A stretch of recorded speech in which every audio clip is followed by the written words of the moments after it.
Hello students, welcome back to my channel Kirti Tiwari social science corner. आज जो मैं आपके सामने आई हूँ बहुत ही ऐसे टॉपिक पर बात करने वाली हूँ जो कि चारों तरफ पूरा शोरगुल मचा हुआ है इस समय 2-3 दिन से, राइट। वो टॉपिक कौन सा है? NRA। What is NRA and what is CET? लोग यही सोच रहे हैं कि लोगों के मन में बड़ी विडंबना आ गई है कि यार CET आ गया, अब हमारा एग्ज़ाम कैसे होगा, हम एग्ज़ाम को कैसे क्वालिफाई करेंगे, क्या करेंगे क्या नहीं, क्योंकि अभी लोगों को इसकी पूरी नॉलेज नहीं है। न्यूज़ आती है और लोग वाग न्यूज़ सुनकर घबरा जाते हैं, ठीक है। तो वो चीज़ नहीं करनी है। मैं आपको बताती हूँ कि NRA क्या है एंड CET क्या है। तो NRA जो है उसको कैबिनेट ने अपनी परमिशन दे दी है। तो NRA का फुल फॉर्म क्या है? NRA का फुल फॉर्म है नेशनल रिक्रूटमेंट एजेंसी, राष्ट्रीय भर्ती एजेंसी, ठीक है। अब राष्ट्रीय भर्ती एजेंसी जो है वो क्या कंडक्ट कराने वाली है? वो कंडक्ट कराएगी CET। CET की फुल फॉर्म क्या है? कॉमन एलिजिबिलिटी टेस्ट, ठीक है। अब ये जो है ये करा रही है, कौन सा करा रही है? हमारा कॉमन एलिजिबिलिटी टेस्ट करा रही है, ठीक है।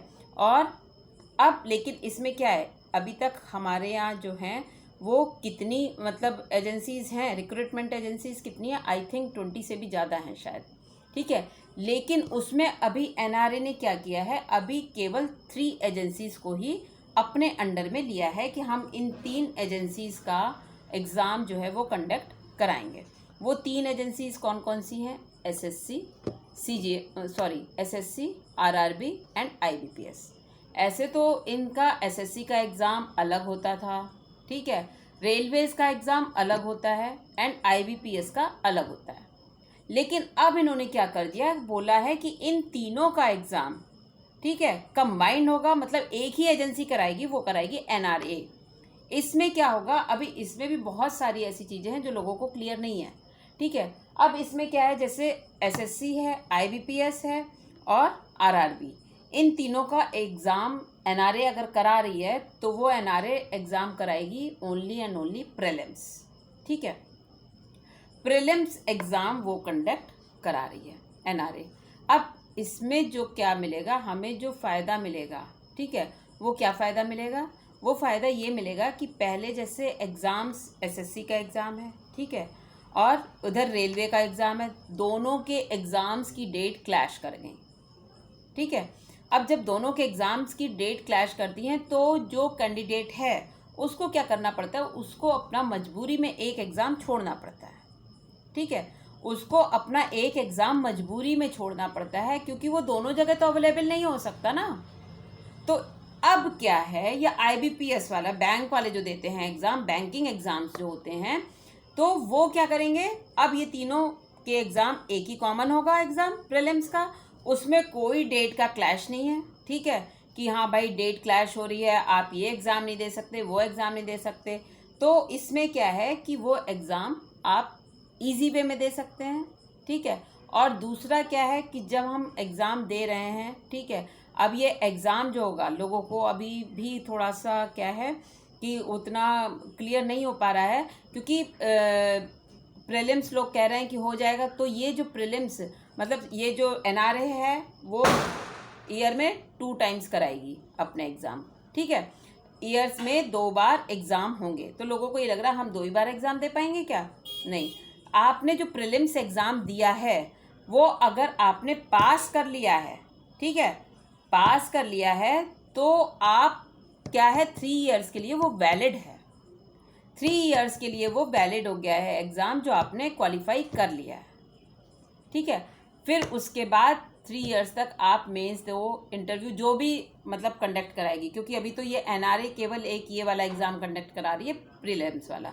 उसके बाद जो मेंस हैं, ग्रुप डिस्कशन है या इंटरव्यू हैं, वो अलग अलग बॉडीज़ अपने अपने अकॉर्डिंग कराएंगी। SSC अलग कराएगी, RRB अलग कराएगी एंड IBPS अलग कराएगी, ठीक है। तो एक चीज़ तो ये क्लियर हो गई कि साल में 2 बार एग्ज़ाम होंगे, और ये जो है प्रीलिम्स एग्ज़ाम जो भी होगा वो 3 ईयर्स के लिए वैलिड होगा। जिसने एक बार क्वालिफाई कर लिया तो वो 3 साल के लिए वैलिड है। जैसे अभी हम देखते हैं कि क्या है, अभी आप लोग CTET वगैरह देते हैं या टेट का एग्ज़ाम देते हैं, तो उसकी भी क्या है, वैलिडिटी है कि भाई अगर आपने सीटेट क्वालिफाई कर लिया तो आप 3 इयर्स तक या 5 इयर्स तक आप वैलिड हैं कि आप कहीं पे भी गवर्नमेंट जॉब में आप वहाँ पर जा सकते हैं टीचिंग के लिए। उसी तरह से क्या है, उसी तरह से ये हमारा है इसका NRA। अब इसमें ये भी चीज़ है, ये सारी चीज़ें नहीं है कि हाँ भाई इसमें जो जोड़ा गया है, ठीक है, इसमें जो जोड़ा गया है वो जैसे हम लोग 10+, 12+ ग्रेजुएशन लेवल के एग्ज़ाम्स को देखते हैं, ठीक है। तो इसमें क्या है, group B and group C के लिए ये एग्ज़ाम कंडक्ट होगा, ग्रुप ए के लिए नहीं है, group B and group C के लिए। इसमें क्या है, इसमें जो 10+ के लिए वैकेंसीज निकलती थी या 12+ के लिए या ग्रेजुएशन के लिए, उसके अकॉर्डिंग ये एग्ज़ाम होंगे। लेकिन अभी हमारी न्यू एजुकेशन पॉलिसीज़ भी आई है, तो उसमें क्या है 10 के बोर्ड को ख़त्म कर दिया गया है, तो आई थिंक इसमें भी अभी आगे चलकर चेंजेस आ सकते हैं, ठीक है। लेकिन अभी जो आया है उसको अभी हमें देखना है, तो अभी वो क्या देखना है कि वो किस तरह से एग्ज़ाम्स को कंडक्ट कराएगी। और UPSC के जो एग्ज़ाम होते हैं, IAS लेवल के एग्ज़ाम है या जो भी है, वो UPSC ही कराएगी, ठीक है। तो इसमें इतना डाउटफुल होने की ज़रूरत नहीं है कि भाई एग्ज़ाम कौन कंडक्ट कराएगा और हम कितना एग्ज़ाम दे सकते हैं, कौन सा एग्ज़ाम दे सकते हैं, या इसमें हम क्वालिफाई हुए या नहीं हुए, ये सब में डरने की ज़रूरत नहीं है। दूसरी चीज़ जो आती है कि ये जो अभी तक हमारा एग्ज़ाम होते थे वो हिंदी, इंग्लिश ऐसे लैंग्वेज में होते थे, बट अब जो है, अब ये 12 लैंग्वेजेस में कंडक्ट होगा, 12 भाषाओं में।